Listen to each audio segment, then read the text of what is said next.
If you're trying to choose between Princess Cruises and P&O Cruises, you're not alone. It's a common dilemma. I've sailed them all recently, and the answer, especially when you dig into the real costs and experiences, might just surprise you.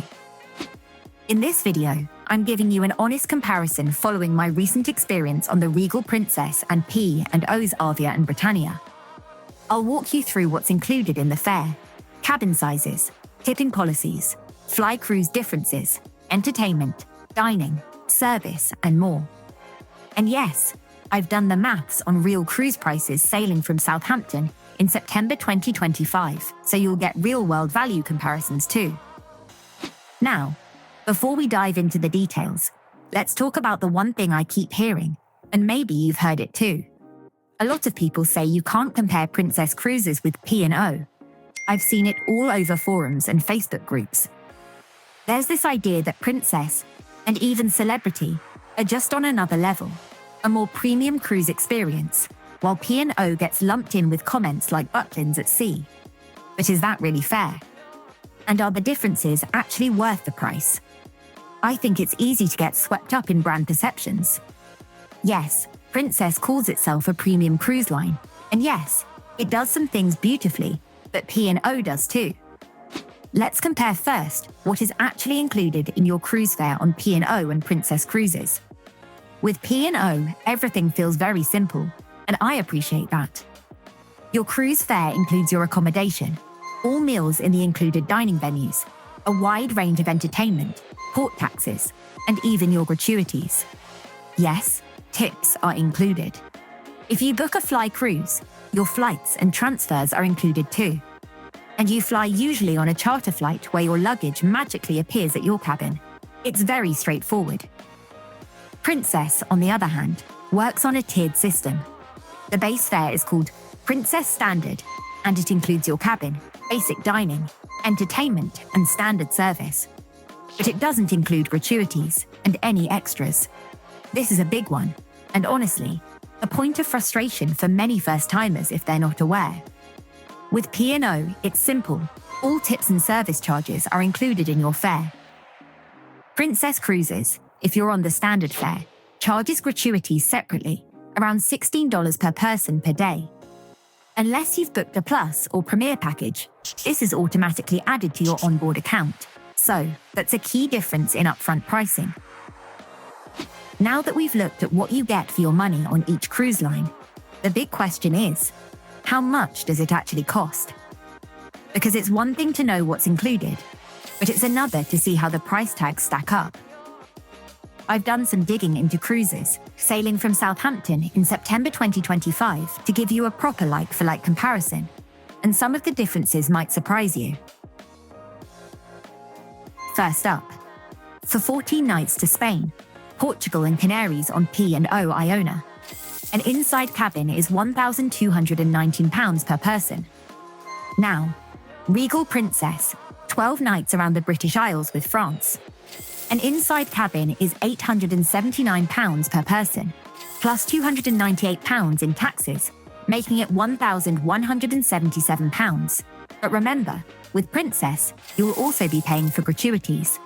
That's another roughly £134 per person for 12 nights. Suddenly, the P&O price looks much more inclusive. Let's try another. A cruise on P&O Arvia for 13 nights to the Mediterranean from Southampton is £979 per person. On the Sky Princess for a 14-night cruise to the Mediterranean from Southampton to Istanbul is £1,849 per person. Even with a slightly longer itinerary, and potentially different port taxes baked in, you still need to add those Princess extras. And you have to factor in the cost of returning from Istanbul as well. On paper, Princess can seem cheaper at first glance, especially with their standard fare. But once you realistically add a few drinks a day, and those compulsory tips, the costs really climb. P&O's price is generally much closer to your final bill.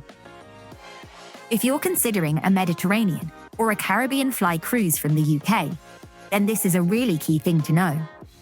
If you book a fly cruise with P&O, your flights are included, and so are your transfers. Often you'll be on a P&O chartered flight, where your luggage goes straight from the UK check-in desk to your cabin. It's an incredibly streamlined, stress-free process. I found this brilliant on my recent cruise in the Caribbean. Princess Cruises fly cruises work very differently. You generally need to book your own flights, and then sort out your own transfers to the ship, unless you specifically pay extra for Princess arranged flights and transport. This is a huge difference in convenience and potential cost, especially if you're nervous about making your own way in a foreign port or managing flight delays. Now let's talk cabins. Both lines offer a similar layout with interior, ocean view, balcony, and suite categories. P&O's standard inside cabins are generally larger. Balcony cabins on both lines are quite similar in size, although Princess tends to have slightly more elegant decor. However, on the Regal Princess, they did have the dreaded shower curtain. Another major downside, Princess doesn't have any solo cabins, while P&O does. This is a huge plus for single travelers, and something I wish Princess would adopt. Now, once you've settled into your cabin, whether it's spacious or snug, the next big question is, where are you going to eat? Because let's be honest, on a cruise, the food matters a lot.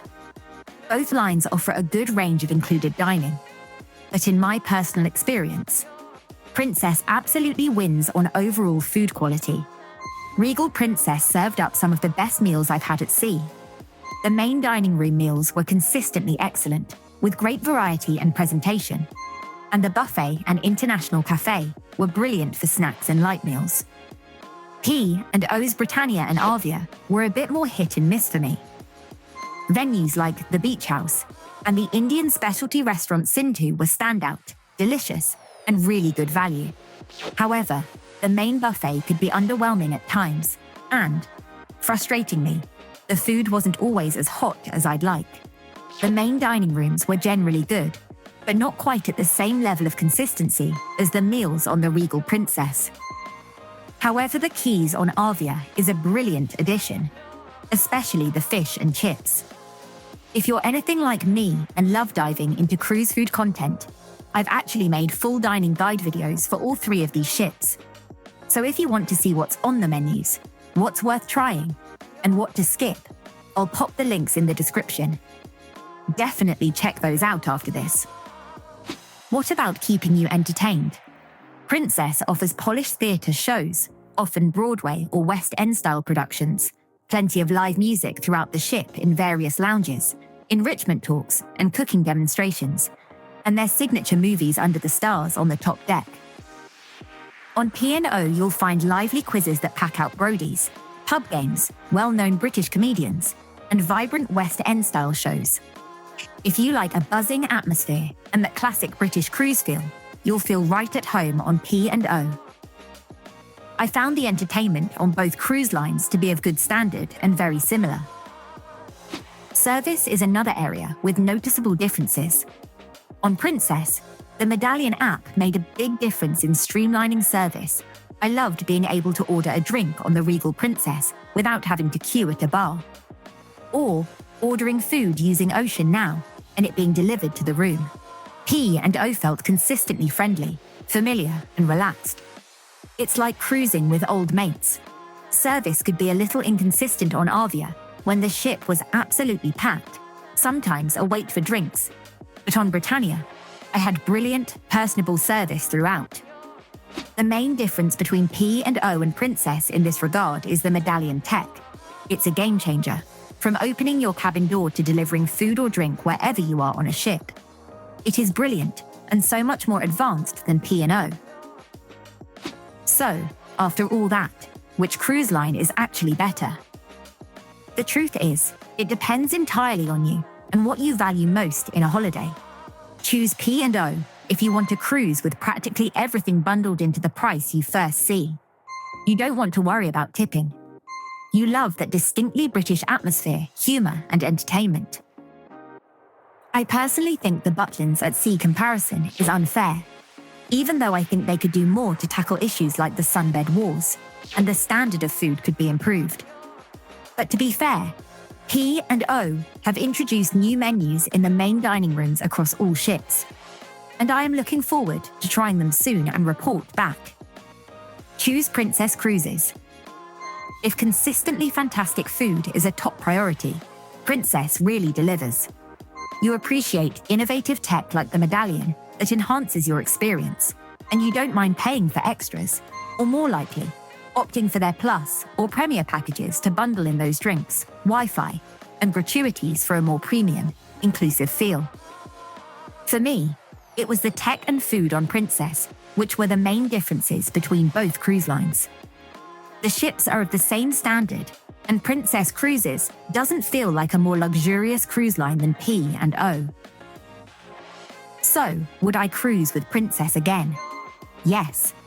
Would I cruise with P&O again? Also yes. Because for me, it's never just about the name on the funnel. It's about the itinerary, the price, and what I want out of that particular trip. I'd love to know which cruise line you prefer and why.